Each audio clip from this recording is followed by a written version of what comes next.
Você já pensou em estudar história jogando? Pensando nisso, o estudante Jonathan de Oliveira desenvolveu um jogo da memória um pouco diferente, que consiste num desafio estilo perguntas e respostas com 2 tipos de cartas. Viemos aqui até o campus do Vale para entender essa iniciativa. A gente estava estudando principalmente a espécie Homo, né? E eu peguei 3 espécies, que seria o Homo sapiens, o Homo erectus e o Homo habilis, e a partir dessas três espécies eu criei um jogo de memória. Então, um dos objetivos de entrar em história é transformar o conhecimento acadêmico que tem aqui dentro para fora. A cadeira da Adriana em si, pelo menos, tinha o objetivo de nos ensinar a como passar o conhecimento de pré-história para os nossos futuros alunos. Só que eu entrei na cadeira e descobri que eu não sabia sobre pré-história. E aí, eu conversando com a Adriana, ela descobriu que outros colegas também não tinham.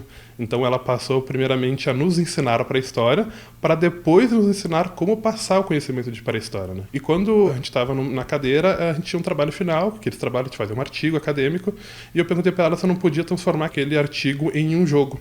E eu fiz isso e fui para a brinquedoteca, né? Isso lá em 2019. E aí, a partir disso, eu vim para talvez 2021, que foi a cadeira que eu fiz com a Cássia, que aí eu dei continuidade a esse jogo. Essa disciplina é a disciplina de seminário de História Pública. História Pública é um campo da história que visa esse contato com a sociedade, esse contato com instituições de memória, como arquivos, como museus, que visa expandir ou tentar dialogar o conhecimento histórico com esses outros setores da sociedade. E durante o período do ensino remoto, a gente, infelizmente, teve que fazer uma série de adaptações, porque os estudantes não podiam fazer esse contato externo e tá na rua e justamente tentar colocar em execução seus projetos. Então, a gente solicitou, como trabalho final da disciplina, um projeto que eles pudessem desenvolver futuramente, quando parasse o período da pandemia, que tivesse justamente esse objetivo de dialogar, de tentar transpor os muros da academia e levar o conhecimento histórico para fora mesmo. Tem várias iniciativas que geralmente dos alunos, muitos professores e pesquisadores também, mas para auxiliar no ensino de história, né? Porque principalmente hoje tem uma grande mudança aí que já está há algum tempo de gamificação de algumas coisas, e o ensino também é uma delas, né?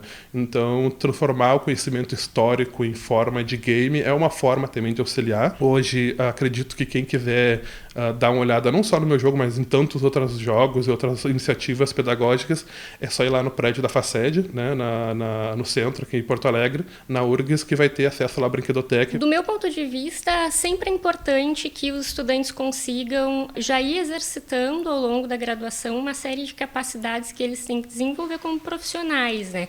Então, colocar em prática aquilo que a gente aprende, muitas vezes de forma mais teórica, é sempre importante, não só para o próprio aprendizado, mas também justamente nesse sentido de a gente tentar ir além e ter mais contato da universidade com a cidade de Porto Alegre, com as escolas, no caso da história, que tem bastante relação também com a educação básica, mas com outras instituições com as quais nós, historiadores, temos bastante relação, com os arquivos, com os museus e com o restante da sociedade de uma forma geral.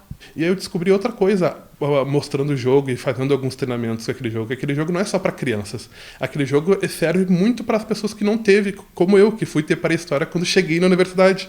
Então, esse conhecimento que eu tive aqui, esse jogo, essa forma de transformar o conhecimento, é uma forma que é inacreditável e muito importante, porque ele sai de dentro da universidade.